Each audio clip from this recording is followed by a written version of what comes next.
Thanks for coming out and watching the oxymoronic Reddit Professional Show, where I showcase the best and worst of the internet. Here I comment on brilliant and hilarious comment chains regarding dumb shit on the internet for you to enjoy. Make sure to subscribe, hit the little bell button so that you get notifications every time we come up with a new video. Enjoy this week's show. Life pro tip: keep your mouth shut and don't volunteer information. Life pro tip: keep your mouth shut and don't volunteer information. I had a phone interview scheduled this morning, but accidentally slept through it. When I got up and saw that I missed it, I had the desperate urge to call and offer up excuses, in the hope that maybe, just maybe, they'd be understanding and give me another chance. Instead, all I did was apologize and ask if we could reschedule. That's it, one sentence, no additional information, no explanation or excuse as to why I missed the first interview. They replied within 20 minutes, apologizing to me, saying it was probably their fault, that they'd been having trouble with their computer system for days, and of course I could reschedule. Was I available that afternoon? Don't ever volunteer information, kids. You never know what information the other party has, and you can always give information if asked for it later. This is especially true when handling any kind of a government or city official, regardless of a country, especially at customs. Those guys will piss all over your plans for a mere suspicion. Went to Canada. Had a piece of pottery in my bag that I had made for a friend. What's in your bag? A pot. Pot. Ugly face. A pot. Pottery I made. To give to my friend I am visiting. Let's see inside that bag then. Q1. A customs officer asks you what is in the bag. Choose the correct answer. A. My belongings. B. My underpants. C. Pot X. So there was pot. I knew it. Like my dad always says, the more you say, the more you're responsible for. Further, if you must offer a reason, offer one. If you're late because of traffic, a sick cat, and a miscommunication, pick one. You know what 3 sound like. Excuses, even if they're all true. My boss will get annoyed at people making excuses for being late, but once I texted him, I f***ed up and overslept, I will be in ASAP, and he just thanked me for my honesty and didn't care. As long as you aren't consistently late, being honest works unless your boss is a dick. True, but in most circumstances, I'm running late, I will be in the office in 20 minutes, works just as well. The problem with giving unprompted excuses is the onus is now on your boss to make it clear that your excuse does not absolve you of responsibility, and that's obnoxious to have to do. In your case, acknowledging your responsibility with "I f***ed up" has a similar effect, but it's usually in your best interest to avoid saying overly negative things about yourself. In your case, it sounds like it might have helped, definitely a judgment call depending on how well you know your boss. I was going to an interview an hour from my house for a hospital and didn't realize that the bridge a mile and change from the hospital was down to 1 lane. Called the nurse manager 15 minutes before my interview and told her that I was going to be late and that was it, and when I walked in she told me she appreciated that I'd communicated with her and I still got the job. Also, don't make yourself late twice in a row.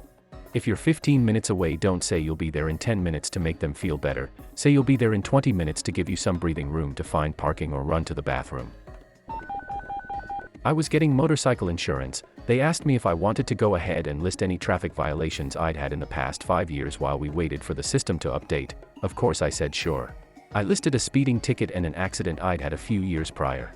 They quoted me $256 and a minute later my record came through and what I had reported as an accident was actually in my record as a moving violation, not an accident. So, I end up with 3 traffic violations because of my self-reported accident, and another $100 added to my bill. Giving insurance information about tickets and accidents is literally you asking for higher rates. It can never help you, only hurt you. The same goes for talking to the police. Never say more than you have to.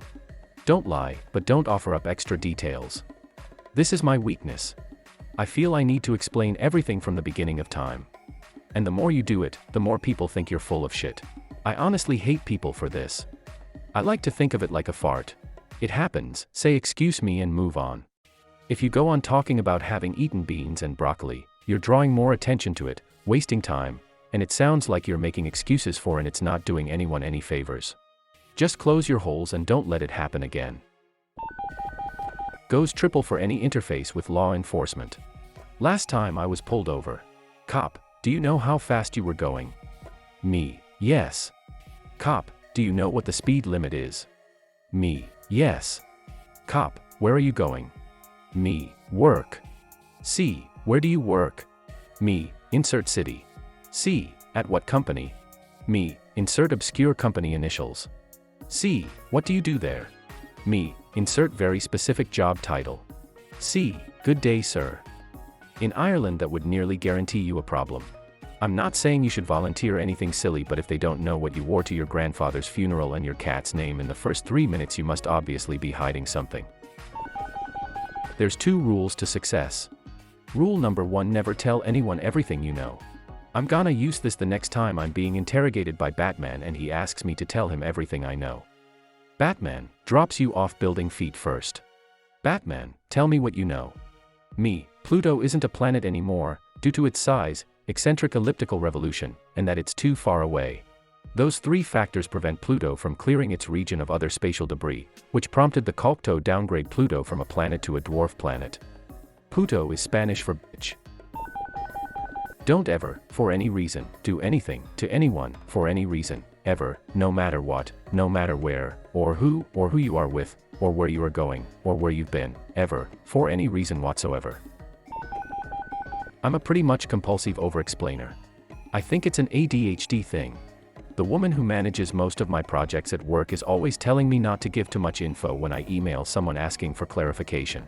Like sometimes we'll be looking through some data and be pretty sure we know the problem/reason behind what we're seeing, but when I email them she says to not mention that and leave it very open-ended. Because if you ask them, is it because of this? They'll probably just say, yeah, I think that's it, without really looking into it, and then later you'll realize they were wrong.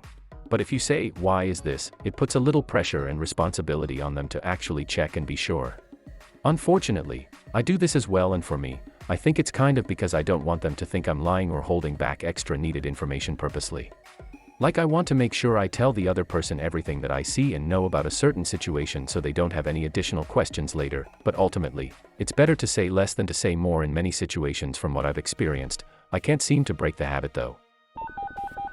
Bonus pro tip: when interviewing, don't ever forget that the interviewer probably wants you to succeed. It's in the company's best interest to stop the hiring process as soon as possible, so if you miss an interview like it's very likely rescheduling is a very good move and likely to happen. That's pretty much been my experience. Helped with hiring for a graphic studio I was lead designer at, so whenever we were hiring designers, I'd be brought in to evaluate them.